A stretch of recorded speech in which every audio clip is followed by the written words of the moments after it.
సంజన గారిని నిన్న అన్ని మాటలంటాం నాకైతే నచ్చలేదు. రిపీట్‌గా తప్పు చేస్తుంది కరెక్టే.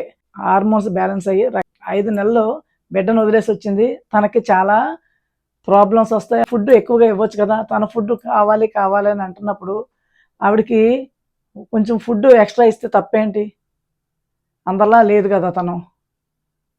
మరి ఆ మాత్రం ఫేవర్ 'బిగ్ బాస్' ఎందుకు చేయలేదని నాకైతే అనిపిస్తుంది. అన్నిసార్లు నాకు ఫుడ్డు నాకు క్రేవింగ్స్ వస్తున్నాయి. నేను ఉండలేకపోతున్నాను అని అంటున్నప్పుడు హౌస్‌లో ఎంటర్‌టైన్‌మెంట్ ఇచ్చేదే ఆమె. తనకు ఫుడ్ సరిపోక, ఫుడ్ కూడా సరిపోవట్లేదు.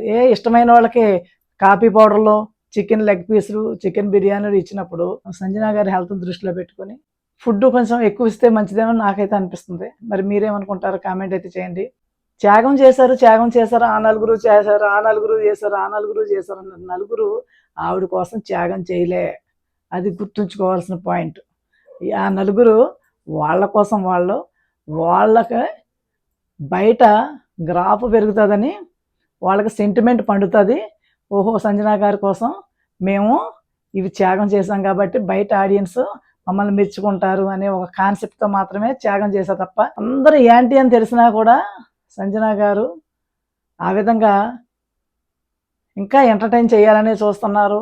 అలాగే కొన్ని స్ట్రాటజీలు వాడుతున్నారు కరెక్టే. రిపీట్‌గా చేస్తున్నారు తప్పులు అంటున్నారు. రిపీట్‌గా తప్పులు చేస్తున్నారు కానీ కంటెంట్ ఇస్తున్నారు. సంజన గారి విషయంలో నిన్న మాట్లాడిన విషయాలు చాలా రాంగ్ అనిపిస్తుంది. ఆవిడ చేసిన తప్పే. కానీ ఫుడ్ కోసం ఆ విధంగా అన్ని సార్లు బాధ పెట్టడం కరెక్ట్ కాదు. దొంగలున్నారు జాగ్రత్త బోర్డు మెడలో వేసుకుంటా కూడా సిద్ధపడ్డదావిడ. ఎక్కడ గిల్ట్ గాని, బాధ గాని కనిపించలేదు. అదే బోర్డు ఇంకొకళ్ళ మెడలో వేస్తే అరిసి గీపెట్టి నానా రచ్చ చేసేవారు. చాలా ఫీల్ అయిపోయేవారు. బోరు నేడ్చేసి మూలకెళ్ళి బోరు నేడ్చేసి లేదా బాత్రూంలోకి వెళ్ళి బోరు నేడ్చేసి లేకపోతే బీన్ బ్యాగ్ దగ్గరికి వెళ్ళి బోరు నేడ్చేసి గోల పెట్టేవారు. కానీ ఆవిడ చాలా కూల్‌గా చాలా హ్యాపీగా తీసుకుంది. అది ఆవిడలో ఉన్న మంచితనం. అది గుర్తించకుండా ఆవిడని ఇష్టం వచ్చినట్టు అనటం కరెక్ట్ కాదని నాకైతే అనిపిస్తుంది.